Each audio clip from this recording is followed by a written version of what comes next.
Hey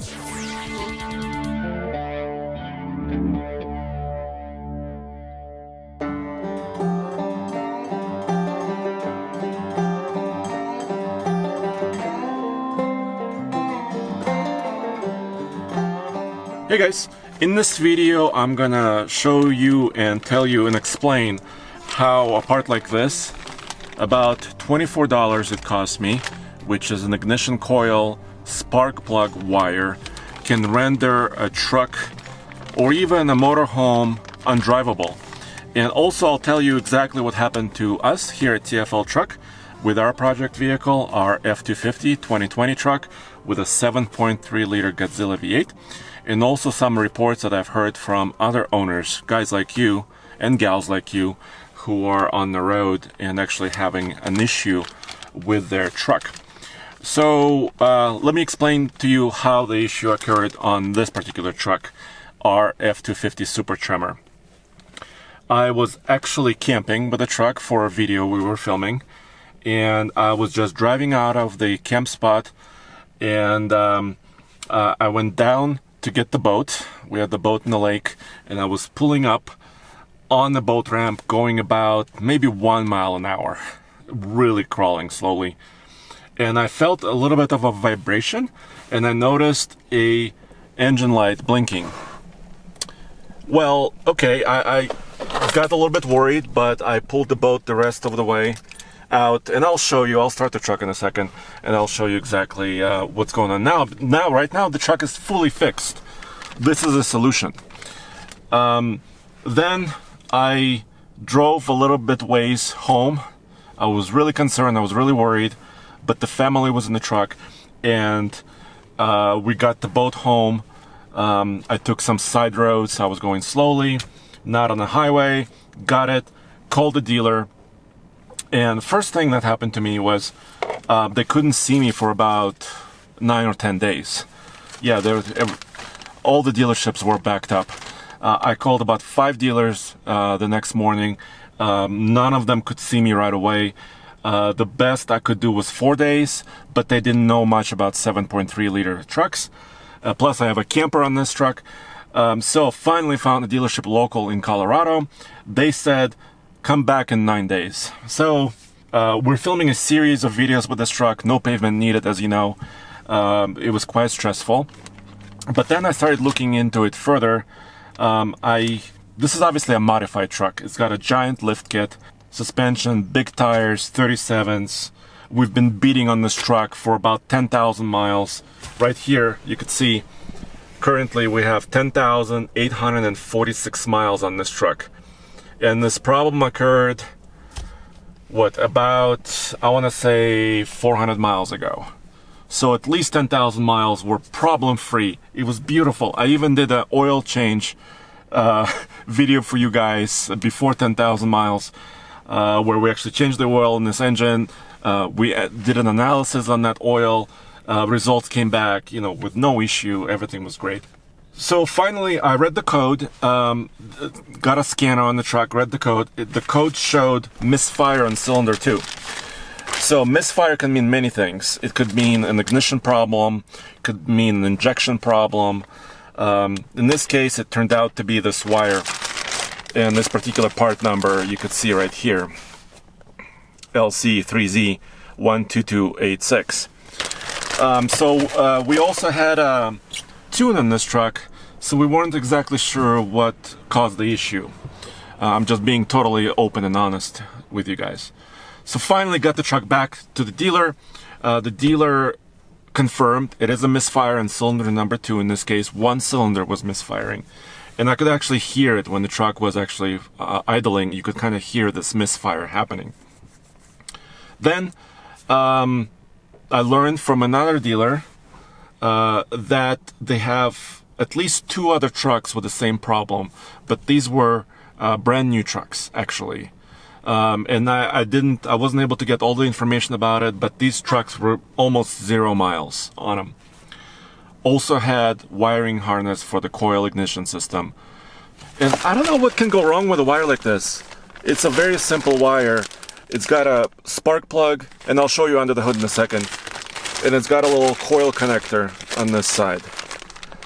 I don't want to open this because this part is very, precious. I have a couple of spares. I was able to buy a few of them, as you can see here. And they cost $24.38. I was finally able to find a dealership in Florida that had these parts. Then I got an email from Ed, a TFL truck viewer. He had an issue, and it turned out to be the same problem. So now I'm thinking, wow, so it's not just us. It's not just this, custom project truck that we're working on. It's actually people having this issue with the 7.3 V8 engine. And we've heard at least 3 other vehicles that this has happened to recently. Ed has a different problem. He has a motorhome with a 7.3 Godzilla engine. Once again, brand new engine, brand new motorhome. He was on the road, and he uses his motorhome all the time, as he told me. He went to a dealership. First of all, he was having trouble, once again, getting his RV to the dealer. Finally got it there. They found 3 misfiring cylinders. It's not just 1, but 3. And he's waiting for parts. He's been waiting for 30 days. And the motorhome is basically his mode of life. It's not just, that he has a motorhome parked next to his house. Yeah, so a couple of different problems here. I reached out to Ford. We're still waiting for comment from Ford, any official comment. But there's really kind of 3 things going on here. Yes, a very simple part can make your truck basically undrivable, because if you have a misfire, they don't recommend driving the truck. I got the truck home. I was able to do it a short distance, but you could have, too much fuel in the cylinder. You can have a burnt out rings. You could, overheat the engine. You could crack the block. A lot of bad things can happen if you have a misfire. So, part shortage. I understand it's 2020, COVID. All of us are struggling very in a bad way. There's a part shortage. Then there is a part problem. Something is happening with a lot of these wires. I looked as recently as a couple days ago. There was no open recall on these trucks. So I think this is not quite open yet. And then finally there is a service issue. Yes, it's once again 2020, virus is happening, the pandemic is happening. A lot of people are trying to maybe get their trucks fixed, cars fixed. So it's hard to get it diagnosed. And finally, it's hard to get to the core of this problem. Ed told me that he wrote emails to the executive office at Ford. He called them. He called the RV dealership. He called the Ford dealership. And nobody's giving him a straight answer why 3 wires you have to wait 30 days or more to get your truck on the road. So let me start the truck, and you can see it's running nice. Let me move this down to neutral. Look, nothing here. This is where a check engine light would be.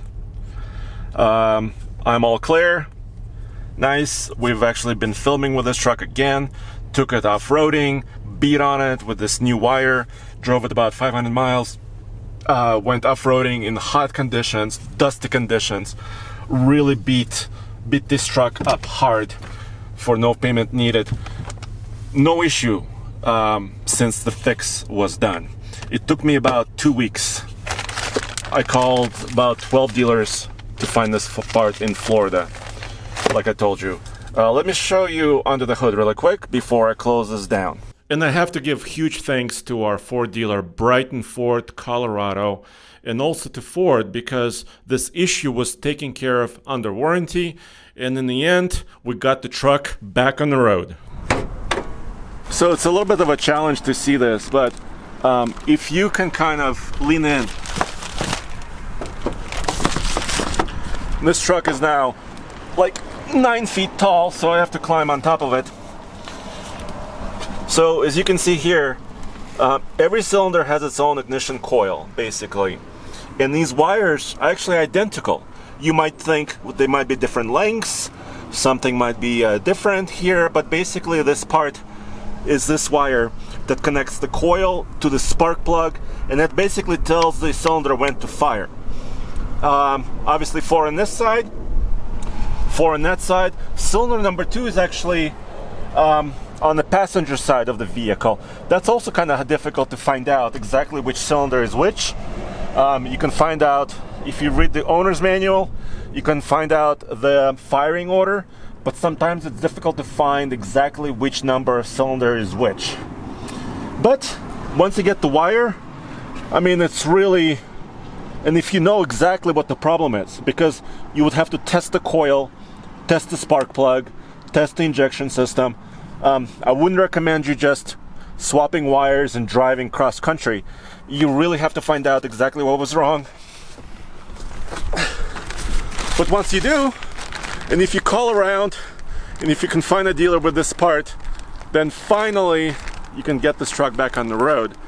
So this is just kind of a real life experience that we've had with our truck, and we heard problems that other people have had. So let us know if you have a similar problem, how you resolved it, or if anything else has happened on your vehicle. And go back to TFLtruck.com for all the latest news, and real world truck reviews. It doesn't really get more real than this.